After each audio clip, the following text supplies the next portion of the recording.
July 17th, my mom's birthday. So in honor of her, for my 65th day of planting a different variety of edible seed every day for 100 days, I'm going to plant Genovese basil.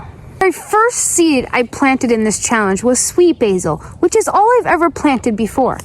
But I learned Genovese basil is actually considered the traditional Italian basil, so we gotta try it. I'm gonna be planting them in the Brownie Bites container. That container might look familiar because the day I planted the leeks, which are just starting to germinate, I had got both containers ready, thinking I would need both of them for the leeks. And then I just ended up putting all of the seed into this one container. When I was going to plant in this soon, I wanted to make sure that I kept the soil nice and moist, because I knew I was going to be planting the basil in it shortly. However, what I noticed was every day when I'd go to mist it, if I moved the soil underneath, it was still dry.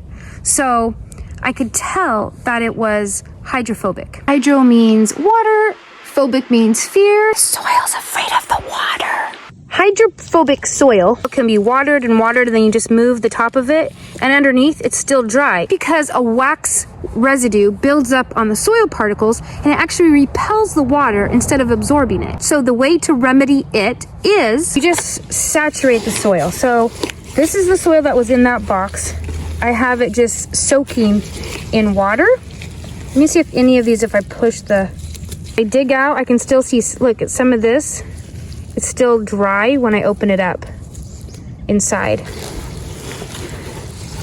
So I'm going to be breaking this all apart so the water can absorb, and it'll just, this one is, yeah, see, it's all dry inside. It didn't absorb it. So I'm just going to break it up and it'll soak in this water.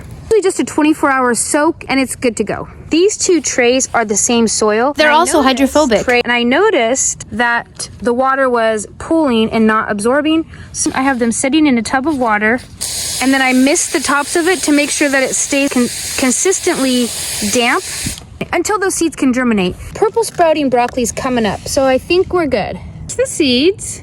Taking these empty containers of seeds that didn't actually sprout and dumping them in. I'm gonna mist it really well.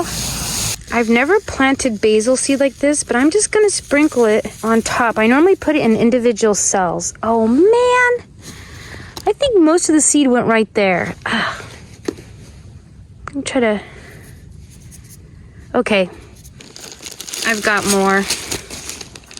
Let's try that again. Okay, this time I'll do the tried and true pinch and sprinkle instead of tap and sprinkle. That did not work for me.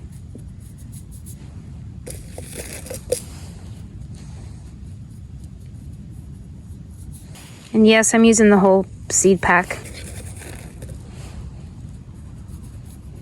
Gonna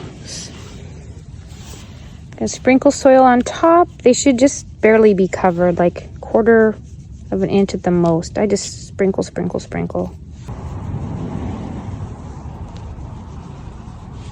And I'm just gonna press it down. And another mist.